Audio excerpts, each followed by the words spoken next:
সবুজ ধান ক্ষেতের বুক চিরে জেগে উঠেছে জাতীয় স্মৃতিসৌধ। তবে এটি কোনো কংক্রিটের স্থাপনা নয়, বরং ভিন্ন রঙের ধানের চারা দিয়ে তৈরি এক অনন্য জীবন্ত শিল্পকর্ম। কুড়িগ্রামের উলিপুরে শিক্ষক জাফর সাদিকের এমন সৃষ্টিশীলতা এখন এলাকায় রীতিমতো আলোচনার কেন্দ্রবিন্দুতে রয়েছে।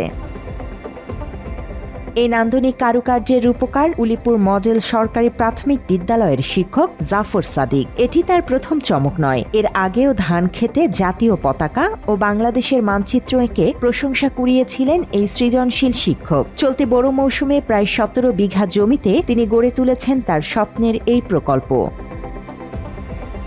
মূলত মাস্টার সিড প্রকল্পের আওতায় ব্রি ধান 113 জাতের জমিতে তিনি ব্যবহার করেছেন বেগুনি রঙের ধানের চারা। সবুজ আর বেগুনির এই মেলবন্ধন দেখতে প্রতিদিন ভিড় করছেন দর্শনার্থীরা। সামাজিক যোগাযোগ মাধ্যমেও ছবিগুলো ছড়িয়ে পড়ায় বাড়ছে মানুষের আনাগোনা। এটা অনেক সুন্দর, এর আগেও করা হয়েছিল বাংলাদেশের মানচিত্র, এটা রাস্তার সাথে উনি করছিল। এরপরেও এবার নতুন আভিরা উনি প্রত্যেকবারে উনি ব্যতিক্রমী কোনো কিছু করতে চায়।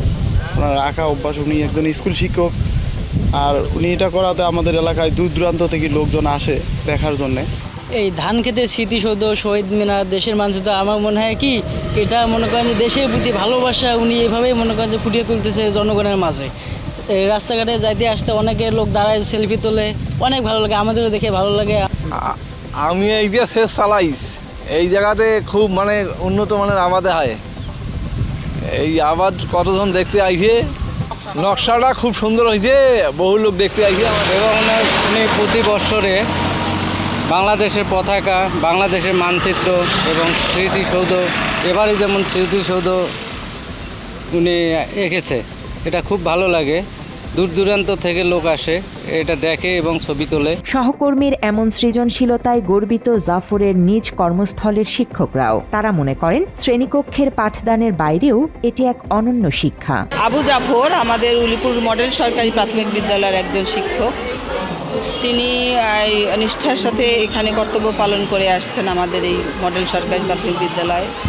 আমাদের শিক্ষার্থীদের, প্রিয় শিক্ষার্থীদের লেখাপড়ার পাশাপাশি সে তার অবসর সময়ে ছুটির পরে তখন সে তার কৃষিকাজে তার এই বাকি সময়টা ব্যয় করে এবং সেখানে যে এই লেখাপড়ায় শিক্ষার্থীদের যে নীতি নৈতিকতা, সততা, মূল্যবোধ, দেশপ্রেম এগুলো জাগ্রত করার পাশাপাশি সে যে তার কৃষিক্ষেত্রেও যে এটার একটি প্রভাব রাখা যেতে পারে এবং সাধারণ আমাদের যে অসচেতন অভিভাবক মহল আছে তাদেরকে যে সচেতনতা বৃদ্ধি করা এবং দেশপ্রেমে উদ্বুদ্ধ করা, এটি আমাদেরকে আমরা খুব তার জন্য গর্ববোধ করি। পেশায় শিক্ষক হলেও মাটির মায়ায় বাঁধা জাফর সাদিক মাত্র 30% টাকায় জমির মালিক হয়ে নতুন বাংলাদেশের গড়ে তোলার স্বপ্ন দেখা বাংলা বসতি।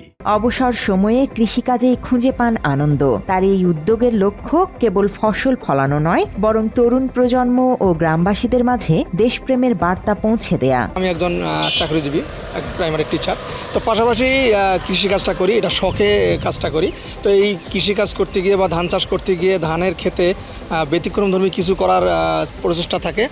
সেই হিসেবে গত বছর আমি এই ধানের ক্ষেতে আমি বেগুনি ধানের চারা দিয়ে আমি মানচিত্র এঁকেছিলাম। তো চলতি বড় মৌসুমে এবারও আমি বাংলাদেশের স্মৃতিসৌধ আমি এঁকেছি। এই স্মৃতিসৌধ হচ্ছে বাংলাদেশের 1971 সালের মুক্তিযুদ্ধের রক্তঝরা ইতিহাস, অসংখ্য মা বোনের সম্ভ্রমহানির মাধ্যমে আমরা অর্জিত হয়েছে আমাদের এই স্বাধীনতা। এই স্বাধীনতাকে স্মরণ করার জন্য আমার এই ধানের ক্ষেতে এই স্মৃতিসৌধটা আঁকানো, এটা ক্ষুদ্র প্রয়াস। তো এটা দেখে যাতে আমাদের এই গ্রামীণ জনজীবনের এই ব্যস্ততম রাস্তা দিয়ে যে শত শত মানুষ যাওয়া আসা করে, তারা যেন এই চিত্রটা, এই স্মৃতিসৌধটা দেখে তারা যেন দেশের প্রতি মমত্ববোধ, ভালোবাসা তাদের জাগ্রত বোধ হয়, সেই প্রচেষ্টা হচ্ছে আমার এটা। ইচ্ছে আর সৃজনশীলতা থাকলে ফসলের মাঠকেও বানিয়ে তোলা যায় দেশপ্রেমের এক রঙিন ক্যানভাস। শিক্ষক জাফরের এই শৈল্পিক কৃষি দেশের অন্যান্য প্রান্তের কৃষকদেরও নতুন করে অনুপ্রাণিত করবে, এমনটাই প্রত্যাশা সবার। রবিউল ইসলামের তথ্যচিত্রে জান্নাতুল ফেরদৌস, বাংলা এডিশন।